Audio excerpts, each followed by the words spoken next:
Pas forcément propre de mêlée, mais un Cobus Rena qui fait le tour de la défense à Jeunesse, qui accélère, qui glisse à son tour. On pense que l'action, une nouvelle fois, va avorter, mais c'est Caleb Timou, le troisième ligne international australien, qui plonge dans l'embut à Genève pour marquer le premier essai. C'est Montpellierin qui reste sur une victoire lors des 9 derniers matchs, qui ont besoin de se rassurer. On sent quand même que les appuis ne sont pas francs en début de rencontre, mais toujours est-il que cette équipe de Montpellier mène 8-3 après cet essai de Timou sous les yeux de Payog, qui va voir tout simplement la réaction immédiate de la part des Agenais. Il y a beaucoup de vent, les Agenais jouent avec ce vent, on voit que ça piège les Montpelliérains, et derrière sur ce ballon de récupération, c'est Clément Martinez qui vient sécuriser, qui attend le soutien. Un ballon relevé par Camille Gérondeau en position de demi-mêlée. Tout de suite, Agen va chercher l'extérieur avec Vaca qui allonge la passe pour Mathieu Lamouli. Mathieu Lamouli qui n'a plus joué avec Agen depuis mi-novembre, mais qui trouve à l'extérieur le jeune Fidjien, ancien des espoirs de La Rochelle, Railez-vous, Tevita Railez-vous, qui marque un essai qui permet à Agen de virer à la pause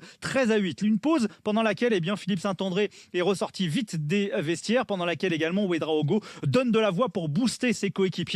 Et l'entame de seconde période est plus à l'avantage des Montpelliérains. On les sent un peu ragaillardis.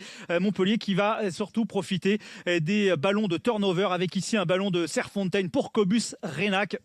Montpellier réaliste sur ces ballons de turnover, avec cet essai de Cobus Renac, son 6e depuis le début de saison, qui permet aux Montpelliérains de reprendre l'avantage. Mais derrière, tout de suite, la garde et Agen va, grâce au pied, repasser devant pour un petit point. 16-15 avant cette offrande d'Hugo Verdu pour Aprazidze, qui est entré à la place du demi-mêlée sud-africain pour un saignement. On va tout de suite chercher les extérieurs. Duplessis en relais avec Lozowski, et ensuite c'est Thomas Darmon qui vient d'entrer, qui inscrit le 3e essai de Montpellier à l'heure de jeu. Ça permet à l'équipe de Saint-André de repasser devant dans ce chassé-croisé pour 3 petits points, 22-19. Ils sont en infériorité numérique à ce moment du match, puisque Serfontaine a pris un carton jaune.